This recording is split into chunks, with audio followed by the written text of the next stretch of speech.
entregar una parte del territorio del Acre, 102.400 kilómetros cuadrados, al Brasil, pero es una región que carece de árboles del caucho y carece de oro en ese sector. Hemos mencionado que más adelante, en otro gobierno, en 1877, hay una gran sequía en el territorio del Brasil y muchos de los pobladores o muchas de las personas que vivían en Brasil pues van a tener que llegar a ocupar sectores de lo que va a ser el Acre, pero el Acre boliviano. Hemos mencionado, no hay límites, perdón, no hay aduanas en el sector, vamos a decir ahora, no había control sobre las regiones fronterizas tan lejanas del centro de Bolivia, entonces por ese motivo es que se ha desarrollado la migración ilegal de los brasileños en ese territorio. Hemos mencionado también la guerra civil, que es un efecto importante porque hay una experiencia de guerra que se va a desarrollar de la guerra civil para los regimientos que van a estar en el combate, en lo que se va a conocer como la Guerra del Acre. Hemos mencionado, ahí está la primera campaña, se lo conoce como la primera revolución del Acre en otros sectores, es decir, en Brasil y en lo que hoy conocemos como el estado del Acre, se lo conoce como revolución acreana o la primera revolución del Acre. En cambio, para la historia de Bolivia se lo conoce como la primera campaña. En el caso de la primera campaña hemos mencionado a distintos personajes que han ido lamentablemente desarrollando políticas en contra de Bolivia, como Ramalho Jr., Luis Gálvez Rodríguez de Aria, haciendo que finalmente se produzca lo que va a ser la toma del puerto de Alonso. Y no olviden la frase que les había comentado el día de ayer: el que toma Puerto Alonso toma todo el Acre. Entonces ahí tienen el detalle importante, por si acaso, el caso sobre lo que va a ser la toma de Puerto Alonso por parte de los brasileños, y a partir de ahí lo que va a suceder es, perdón, no por parte de los brasileños, por parte de los acrenses, pero con apoyo de los brasileños. Hemos dicho, se crea el Estado Independiente del Acre y a partir de ese entonces también se va a desarrollar esto que están observando ustedes, el movimiento de las tropas bolivianas a lo que va a ser el Acre. 3 columnas van a llegar hasta el Acre. La primera columna va a ser justamente la de Andrés Muñoz, que es el delegado nacional. Un segundo va a ser Lucio Pérez Velasco, que es el vicepresidente. Ismael Montes, que es el ministro de Defensa en Bolivia en ese momento. Se va desarrollando el traslado del ejército boliviano hacia el sector del Acre. ¿Y qué es lo que vamos a observar? Justamente estos combates que van a ser el combate de Papirí, el de Cajueiro, el de Amapá, Humaitá y el de Riosinho. En el caso del combate de Riosinho hemos mencionado el día de ayer a este personaje que es el más importante, Maximiliano Paredes Tejerina, fechas de nacimiento, fallecimiento, ha salvado al Batallón Independencia de Línea, hemos dicho, y posteriormente se ha desarrollado otra batalla que va a ser la final, vamos a decir, la toma de Puerto Alonso nuevamente por parte del ejército boliviano. Ahí está. Nos habíamos quedado entonces ahí, compañeros, terminando con la idea de que Bolivia sí había vencido una guerra internacional contra los movimientos separatistas del Acre. Sabemos que por detrás está el gobierno de Brasil, pero se ha desarrollado esta batalla y totalmente fue derrotado los del Acre. Entonces, el mapita que hemos visto de Bolivia sigue siendo el mismo y vamos a la segunda campaña. Como subtítulo vayan colocando ahí, segunda campaña. Es muy curioso también, en la historia del Acre o del Brasil, se lo conoce como la segunda revolución del Acre. Los años en los cuales se va a desarrollar esto es 1902. Les vuelvo a repetir el año, 1902. Fíjense el detalle importante, es 1902 a 1903. La última fecha que hemos observado, compañeros, era el año 1900. En diciembre de 1900, Bolivia venció, hemos dicho en la primera campaña. 1901, todo un año entero, entonces, más o menos un año entero, Bolivia tiene la idea de haber ganado una guerra internacional contra el Acre y sabemos que también el Brasil ha estado por detrás. En el caso de la segunda campaña, pues va a comenzar en 1902 con un personaje que ustedes conocen muy bien, el general José Manuel Pando. Anoten el nombre del presidente, les vuelvo a repetir, el presidente José Manuel Pando llegó a ser presidente, ustedes ya saben, por consecuencias de la guerra civil. Se derrotó al ejército chuquisaqueño, pero principalmente se derrotó en una batalla, la de Segundo Crucero, a Severo Fernández Alonso, y a partir de ahí José Manuel Pando, una vez que renunció el presidente Severo Fernández, llega a ser presidente de Bolivia, José Manuel Pando. José Manuel Pando es presidente de Bolivia, ha estado en la primera campaña, no ha ingresado directamente a los combates, pero sí es el gobernante de Bolivia. En el gobierno de él, vamos a decir así, se derrotó a los del Acre y vencieron. En esta segunda campaña, sin querer, así vamos a decirlo, sin querer tiene la culpa de lo que va a suceder. ¿A qué me refiero? Que en realidad lo que va a suceder acá es, anótense, el presidente de Brasil lo que va a hacer es, el presidente de Bolivia lo que va a hacer es dar la posibilidad de desarrollar un polo económico nuevo en el norte de Bolivia, que va a ser justamente el Acre.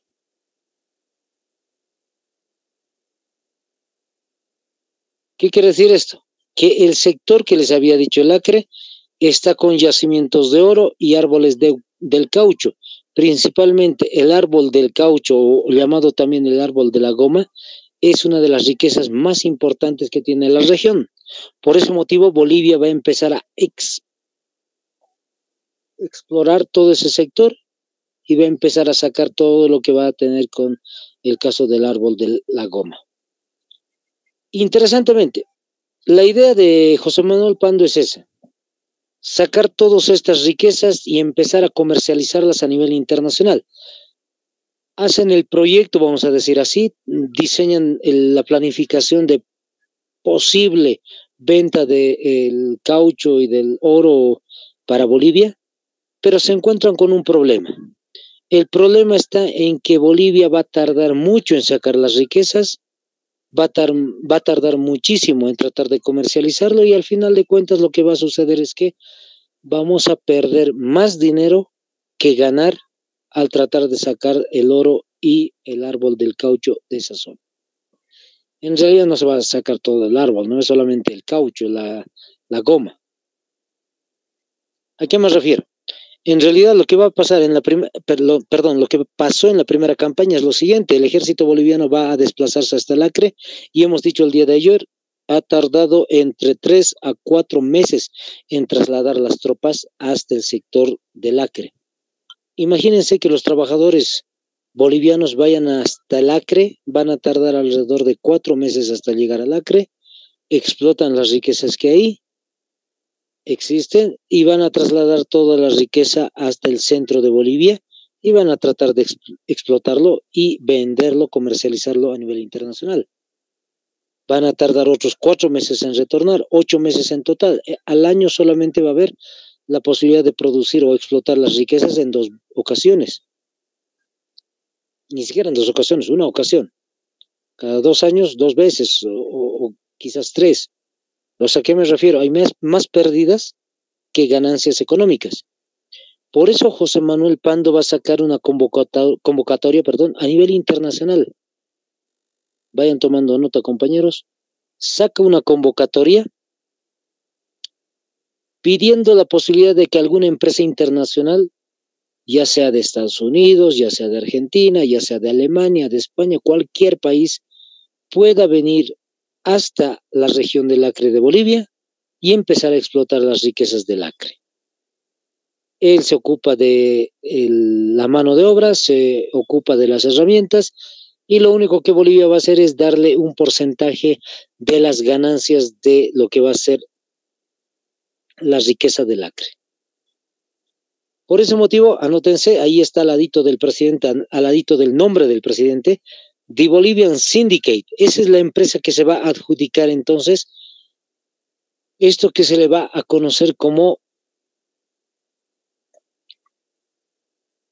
la empresa norteamericana, la empresa de Estados Unidos. Anótense, The Bolivian Syndicate. En traducción sería el sindicato boliviano. Entonces, esta empresa de Estados Unidos es la que se va a hacer cargo justamente de la extracción del árbol de la goma, o de la goma en este caso, y de los minerales, específicamente el oro. Listo, ahí está. Eso es lo más importante, compañeros, acerca de lo que ha sucedido como un antecedente, vamos a decir, a lo que va a ser la segunda campaña. José Manuel Pando, en otras palabras, tenía todas las ideas positivas para poder tener Bolivia un nivel económico más avanzado que antes, pero al desarrollar este plan y haber firmado el contrato con esta empresa de Bolivian Syndicate, ¿a quién no le va a agradar este tratado internacional? Fíjense, nuevamente volvemos a la fecha al nombre que antes ya lo habíamos conocido. Ramalho Jr. Ramalho Jr. hemos dicho que es gobernante del Amazonas y el mismo personaje está otra vez detrás de toda la planificación y él es el que está ahora criticando a Bolivia, no porque esté tratando mal a los migrantes brasileños, sino que en este caso lo que va a decir a nivel internacional es algo muy curioso.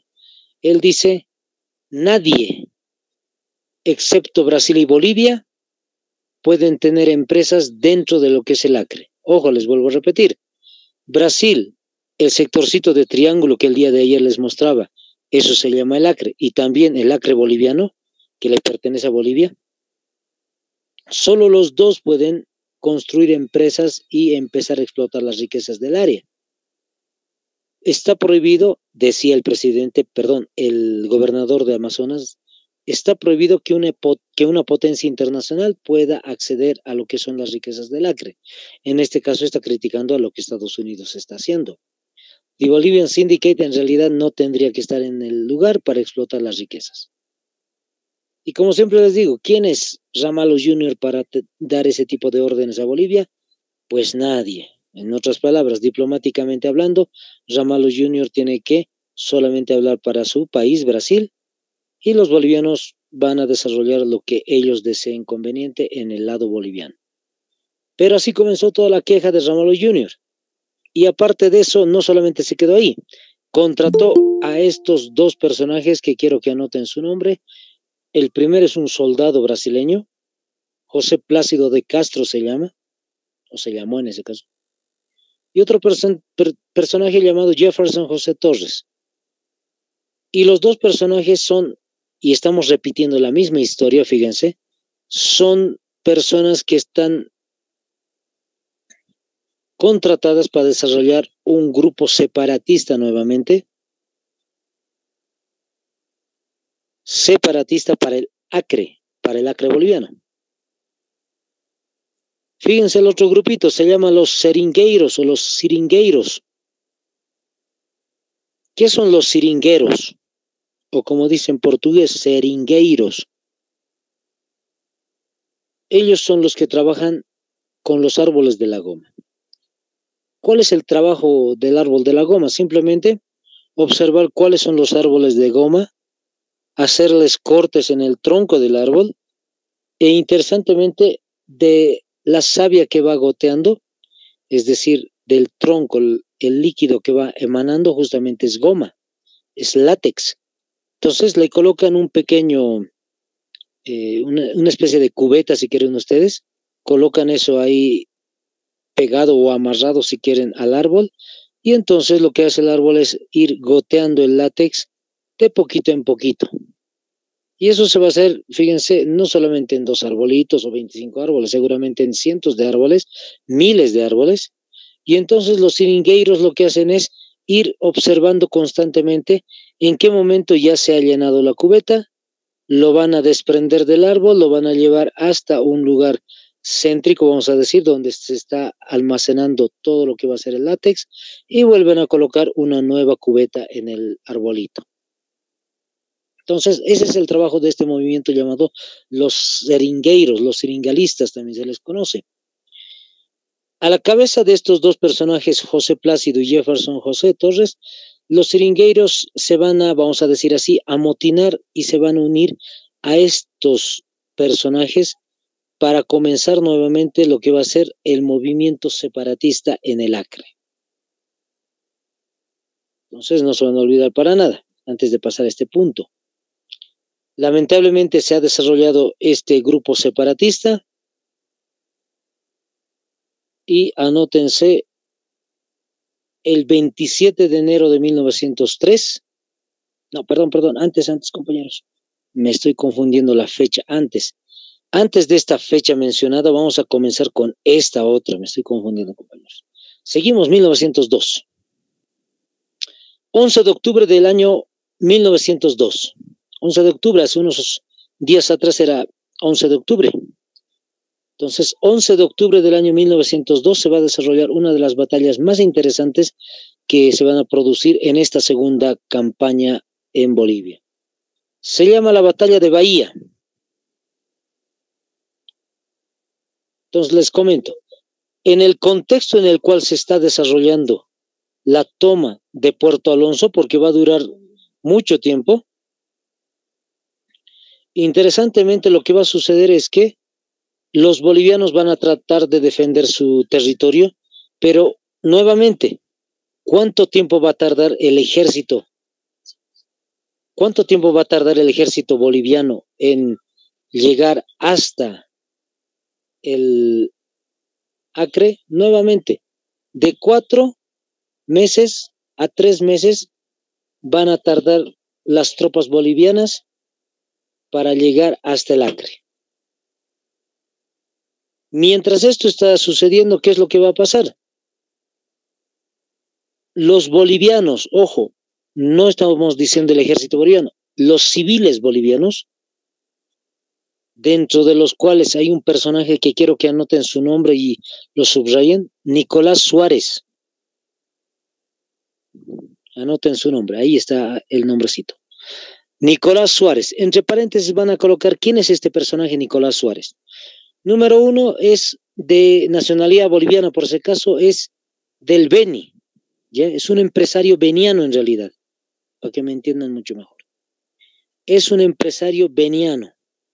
Este personaje lo que había hecho es ir hasta el Acre y empezar a extraer un montón de riquezas, seguramente el oro, ha comercializado seguramente el caucho u otros productos importantes. La cuestión es que Nicolás Suárez es económicamente un personaje muy estable, es un empresario, entre comillas, privilegiado, vamos a decir, de lo que va a ser el sector del Acre. Al ser económicamente tan estable, ¿qué es lo que va a suceder? Los del Acre, este movimiento separatista, van a ir tomando regiones de lo que hoy conocemos como Pando. Algunas reseñas dicen que estaba por llegar o tenía el objetivo quizás de llegar hasta lo que va a ser el departamento del Beni. En ese contexto, entonces, Nicolás Suárez lo que va a hacer es organizar una columna. ¿Qué significa esto? Un grupo de un ejército boliviano. Anótense, ahí está debajo de Nicolás Suárez el nombre de la columna. Se llama Columna Porvenir. Les vuelvo a repetir, cuando decimos columna estamos diciendo que es un grupo.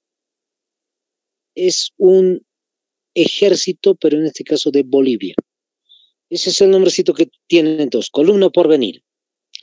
Ahora, hay que especificar otro detalle importante acerca de Nicolás Suárez. En realidad, Nicolás Suárez tenía una hacienda en el Beni y la idea de él era un poco proteger su hacienda. No le quita nada, hemos dicho. Igual lo hizo Eduardo Bravo en su momento. O hay una teoría que se dice que hizo eso o defendió sus tierras. Es lo más natural, hemos dicho. Nicolás Suárez está defendiendo su hacienda en Beni. ¿Qué es lo que significa? Que él corre con todos los gastos de la columna Porvenir. No es el ejército boliviano, ojo, no está al mando del presidente José Manuel Pando, está a mando de Nicolás Suárez.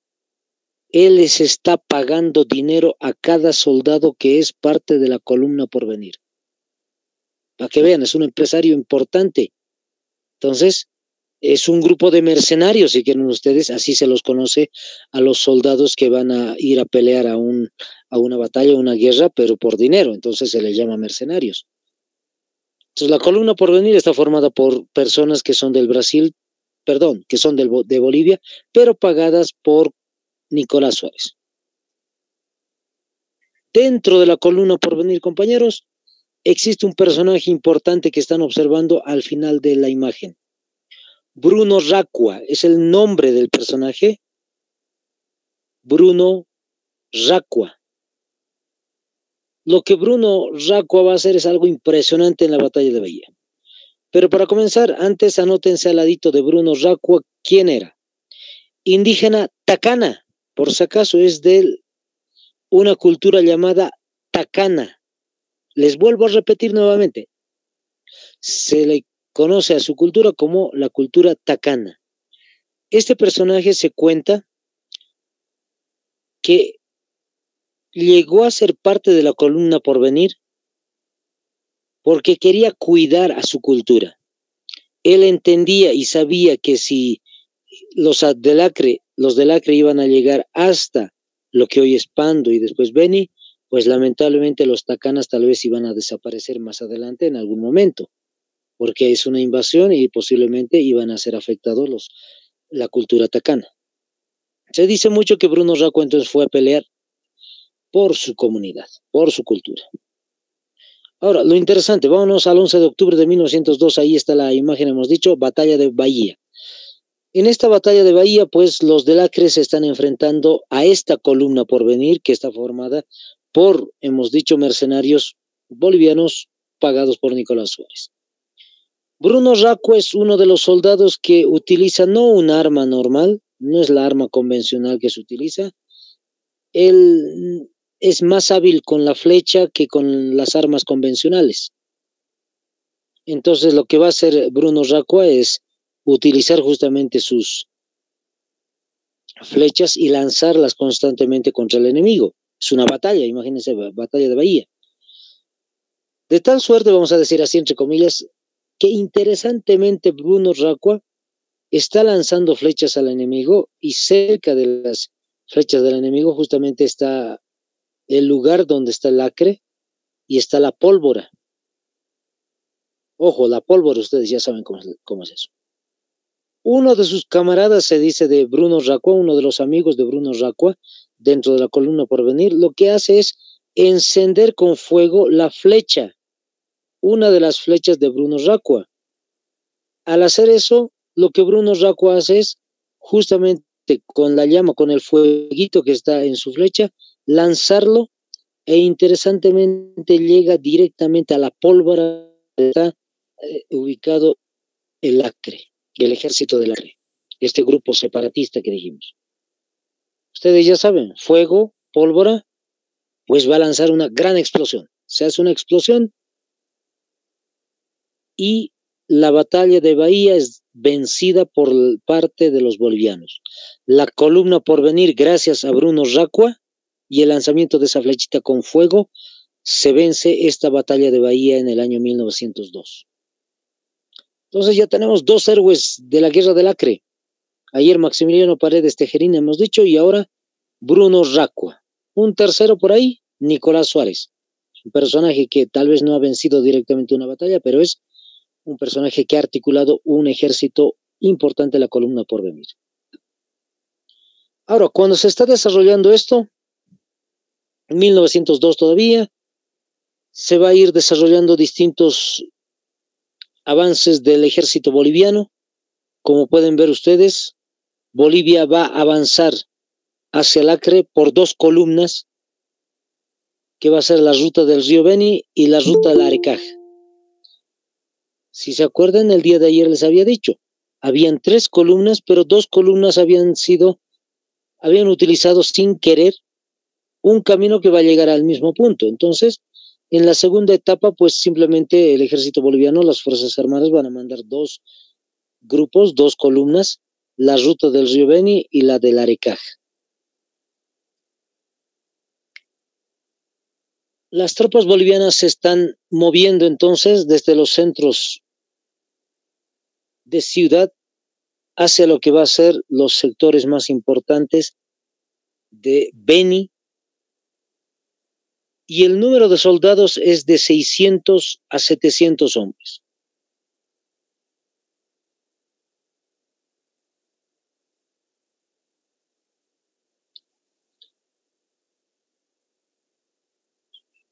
Ahora, uno de los detalles importantes acerca del río Beni, de la ruta del río Beni, van a ir desarrollando el movimiento de las tropas bolivianas por río Beni, e interesantemente van a tener que llegar a combatir con parte del ejército del Acre en Riberalta.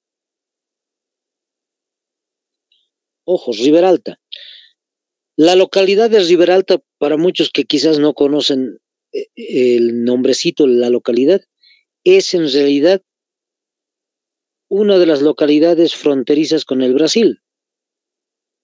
En ese sector entonces van a formar una pequeña batalla, un pequeño enfrentamiento, un combate contra las tropas del Acre, e interesantemente eso le conviene muchísimo a Brasil. ¿Por qué motivos? Al ser frontera con el Brasil, eso es lo que estaba, vamos a decir así, quizás es lo que estaba esperando el Brasil, porque a partir de ahí va a denunciar Brasil a nivel internacional que Bolivia está haciendo una provocación al Brasil.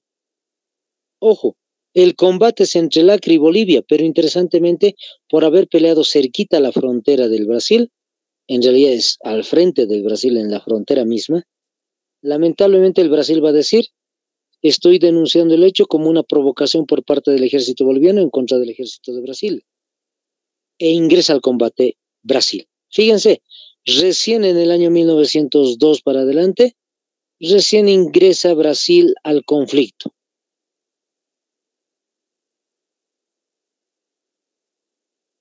Ahí está. Ahora sí. Vamos a ver qué es lo que sucede ahora. 2 de abril del año 1903, ya pasó mucho tiempo, Brasil ocupa Puerto Alonso. Mientras las tropas bolivianas están desarrollando distintos tipos de enfrentamientos, por ejemplo, un ejemplito nomás les voy a dar, se ha desarrollado un combate en Puerto Rico, no es en el país de Puerto Rico, sino en una región, una localidad en Pando que se llama justamente Puerto Rico. Bolivia va a vencer a los separatistas ahí. Pero cuando se desarrolla este tipo de enfrentamientos, lamentablemente también hay bajas.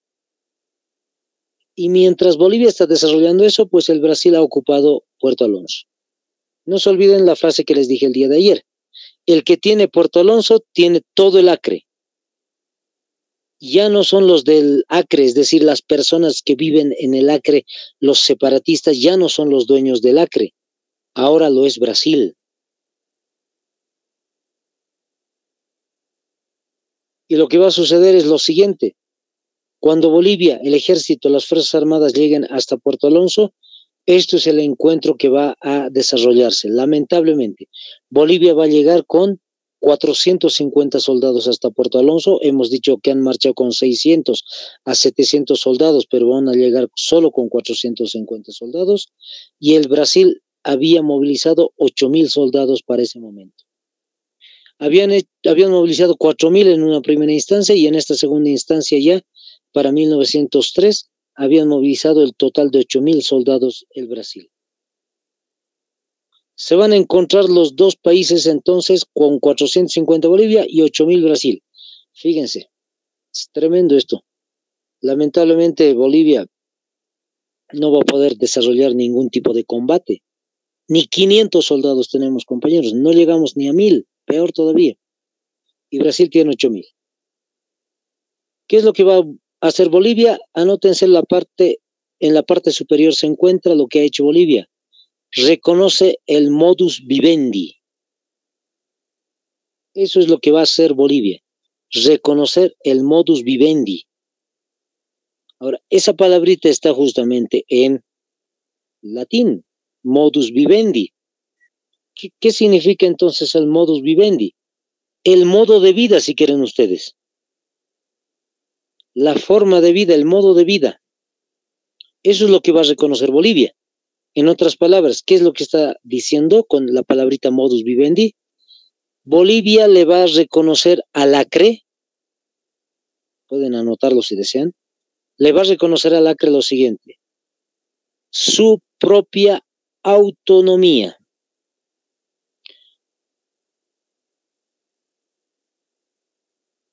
Cuando estamos diciendo que tiene su propia autonomía, su propia forma de decidir, en otras palabras, Bolivia le está diciendo al Acre: si quieres pertenecer a Bolivia, muy bien, pero ahora, si quieres pertenecer al Brasil, también está bien.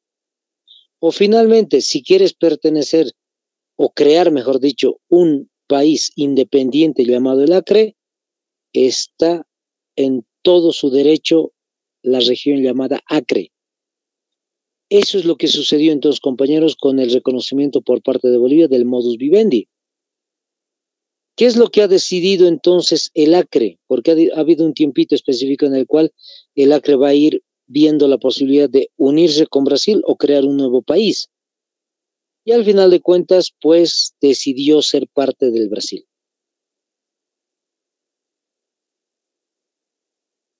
Entonces, la consecuencia directa de esto que ha decidido el Acre es lo que están observando ustedes: la firma del Tratado de Petrópolis en noviembre de 1903. El 17 de noviembre del año 1903 se firma entonces en la ciudad de Petrópolis de Brasil este tratado.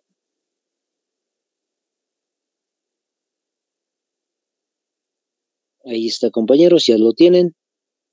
Yo sé que lo han anotado ahí. 17 de noviembre de 1903, el Tratado de Petrópolis firmado entonces en la ciudad del mismo nombre.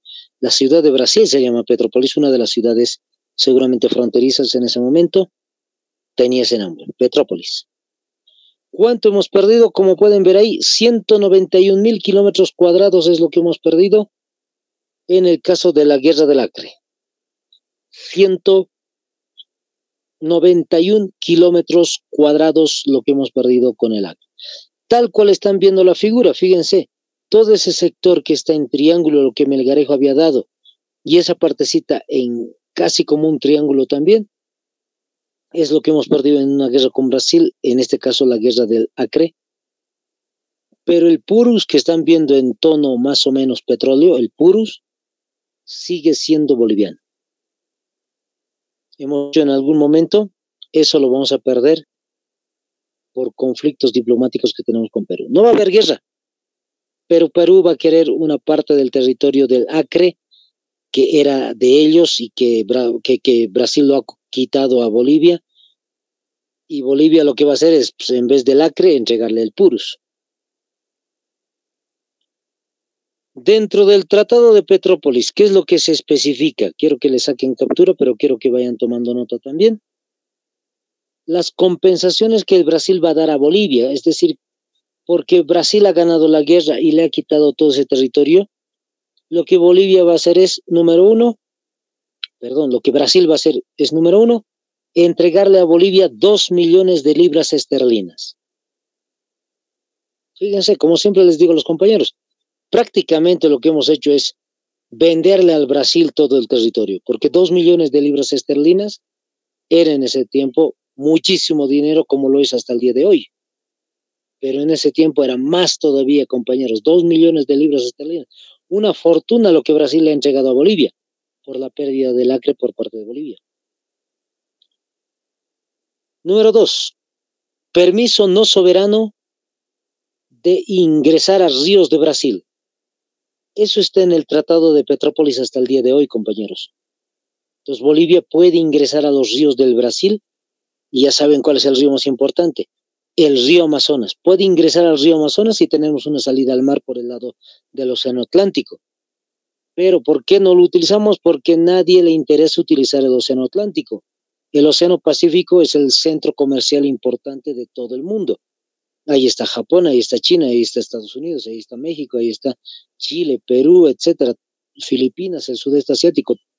El Océano Pacífico es lo más importante. No nos interesa mucho el Océano Atlántico, pero por si acaso ahí está en el tratado el permiso de poder ingresar a los ríos del Brasil. No soberano dice, ¿qué significa?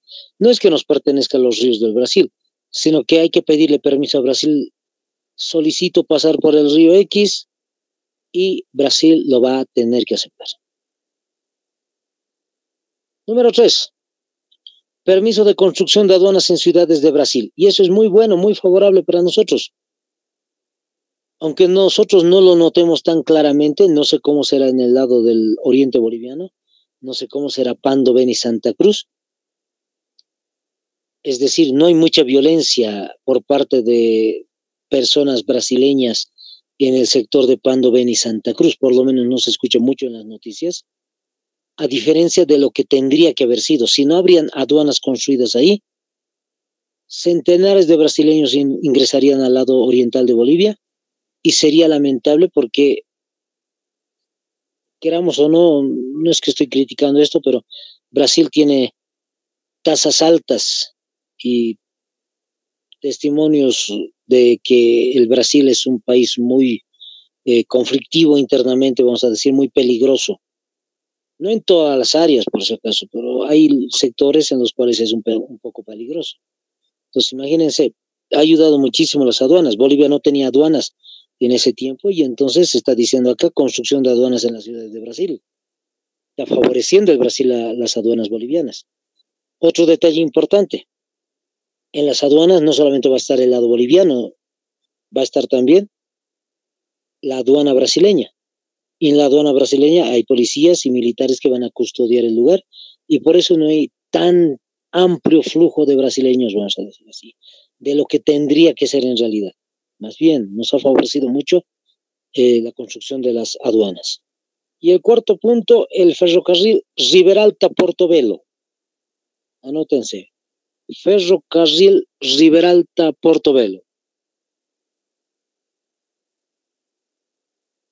¿Quién paga la construcción de este nuevo y flamante ferrocarril? Brasil. Le paga totalmente toda la construcción del ferrocarril, de las vías del tren y demás, a Bolivia.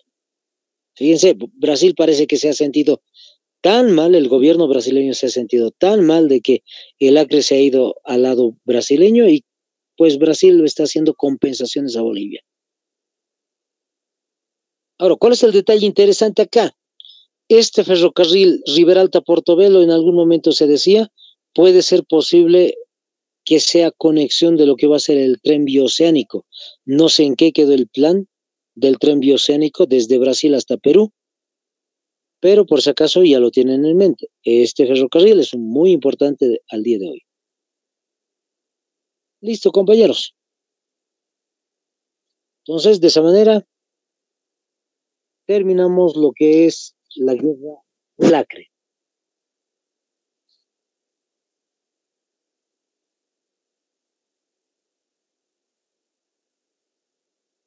Les voy comentando.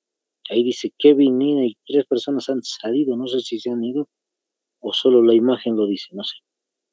Ahora sí, les voy comentando un detallito importante. Una vez que termina la guerra del Acre, pues en realidad hemos perdido una gran parte del territorio boliviano.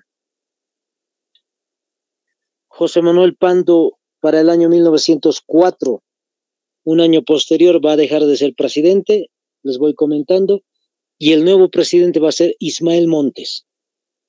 No olviden, Ismael Montes en el año 1904 va a firmar el Tratado de Paz con Chile, en el cual perdemos todo el litoral.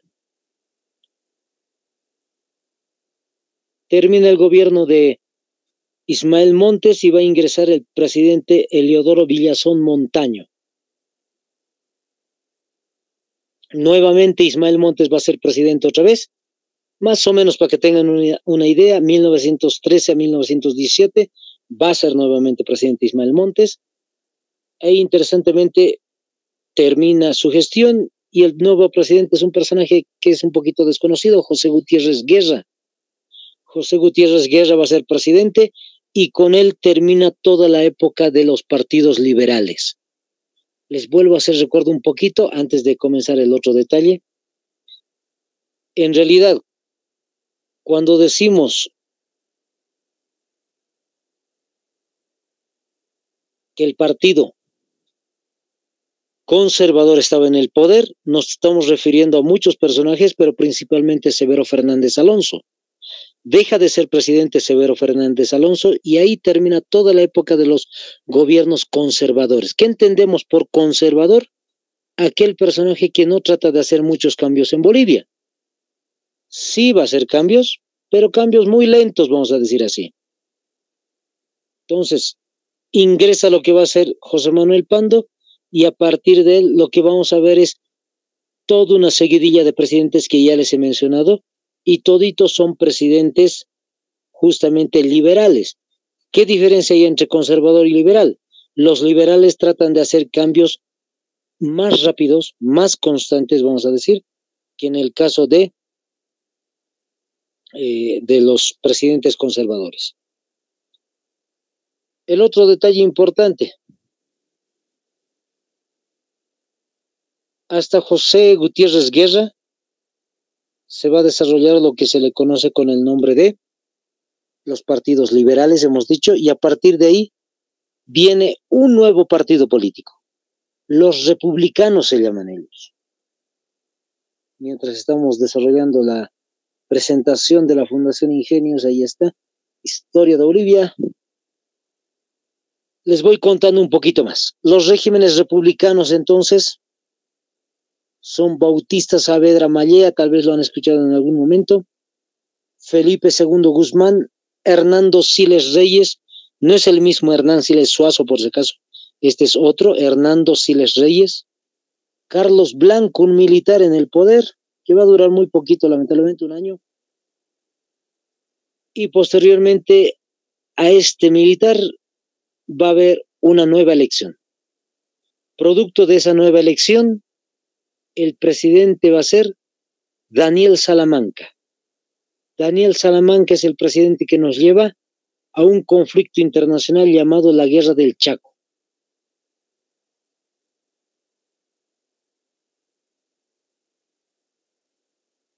Entonces, ahí está, compañeros.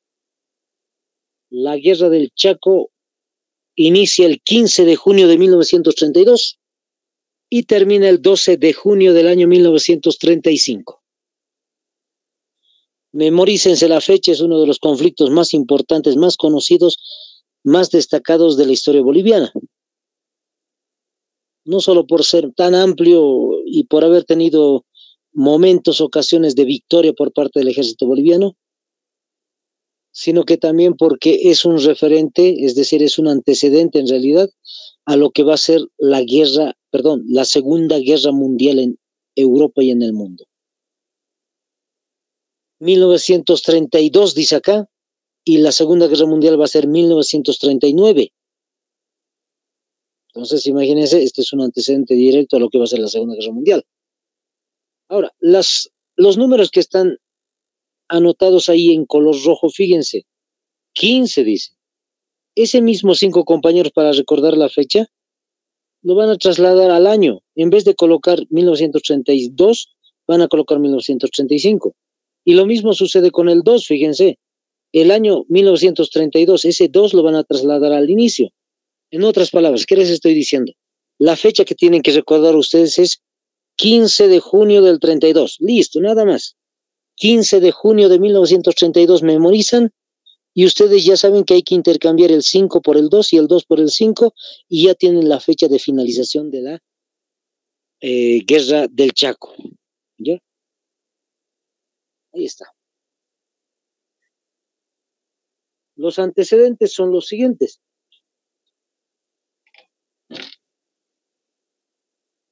Los que vamos a ir mencionando en un momento. Desarrollo de la guerra y las consecuencias. Esos son los temas que vamos a ir viendo. Hay muchos subtemas que vamos a ir viendo, como por ejemplo el corralito de Villamontes, muchos deben recordar, la batalla de Cañada Stronger y otros más. Anótense como primer subtítulo antecedentes.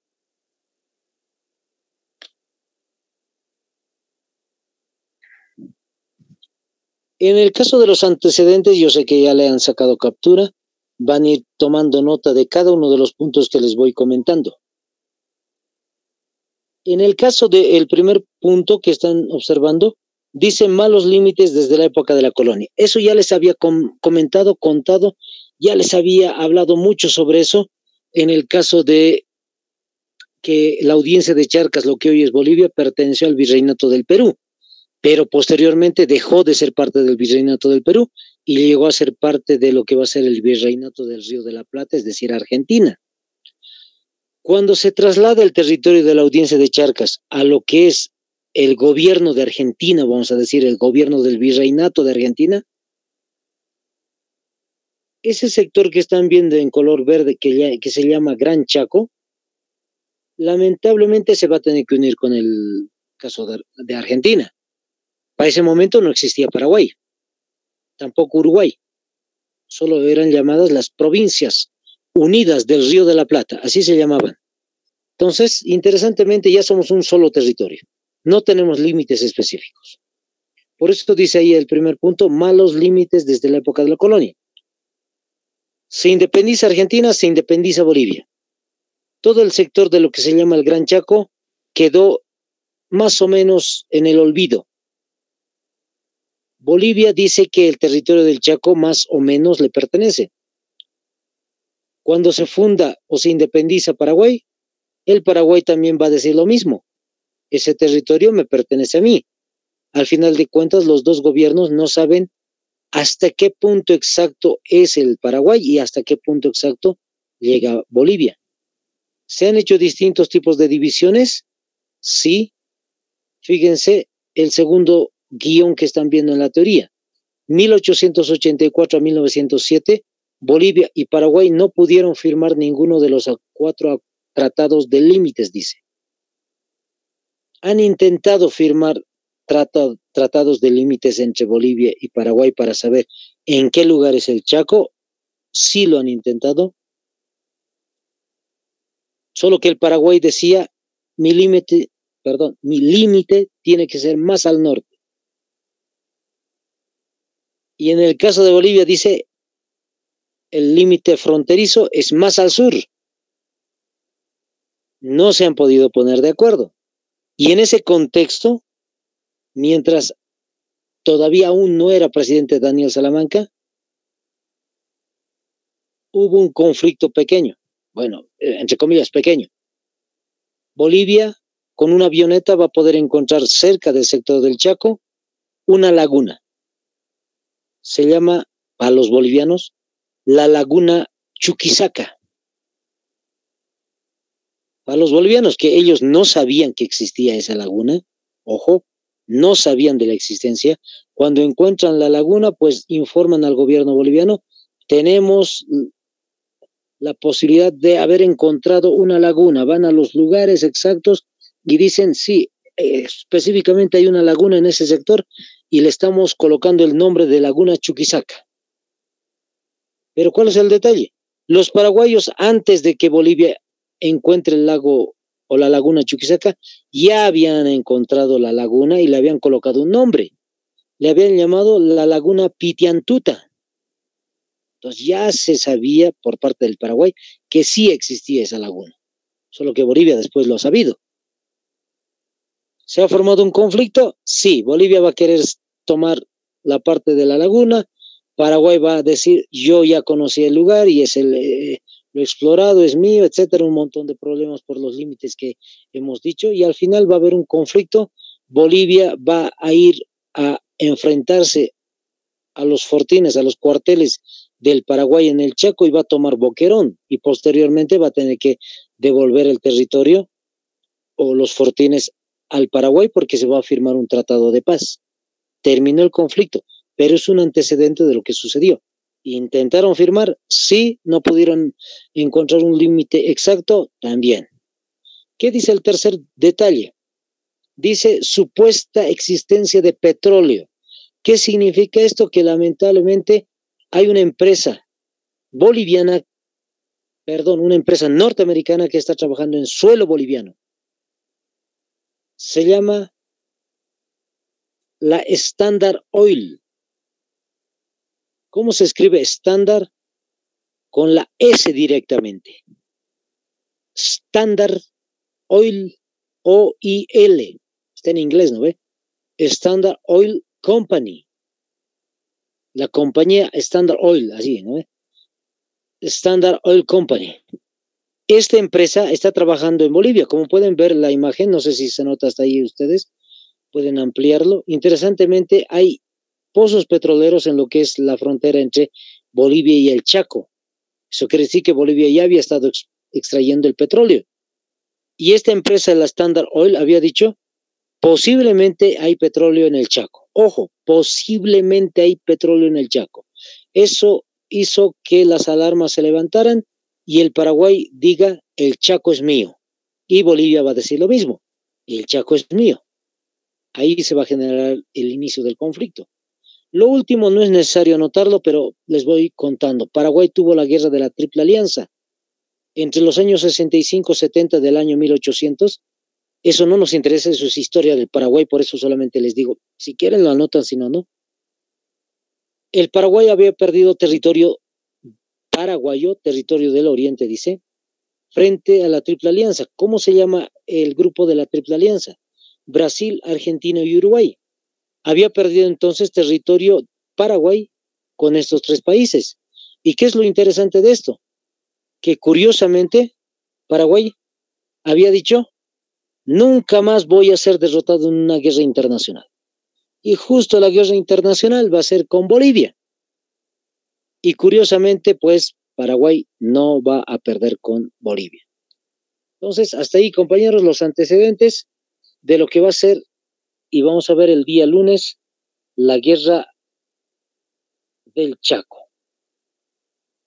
Entonces, nos vemos el día lunes, compañeros. Que tengan un buen fin de semana. Bendiciones.